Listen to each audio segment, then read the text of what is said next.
Whenever I speak to audiences about the Middle East, sometimes audiences very hostile to Israel, I issue one challenge. Name a single country in the history of the world faced with threats comparable to those threats faced by Israel that has ever had a better record of human rights, a better record of concern for civilians, a better record of sensitivity challenge.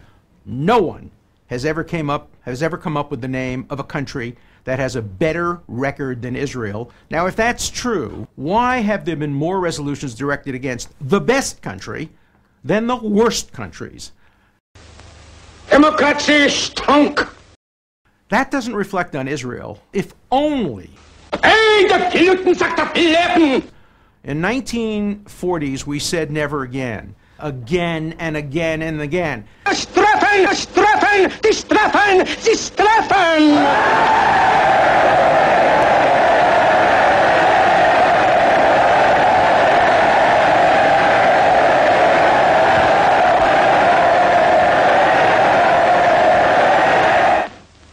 The same thing was true in the first decade of the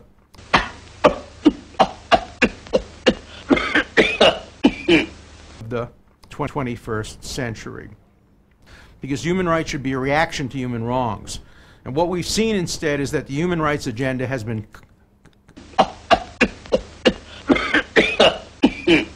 Baloney. And the victims, the real victims, have not been Israel. Israel can deal with its problems and defend itself. Romania mit der größten Armee in der Welt.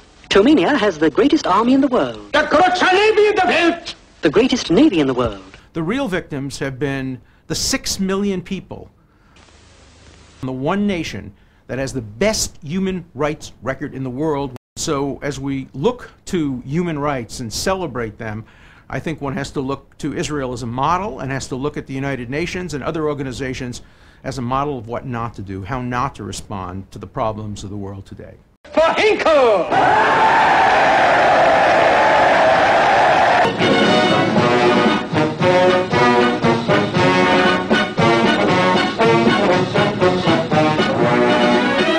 In conclusion, the Fouille remarks that for the rest of the world he has nothing but peace in his heart.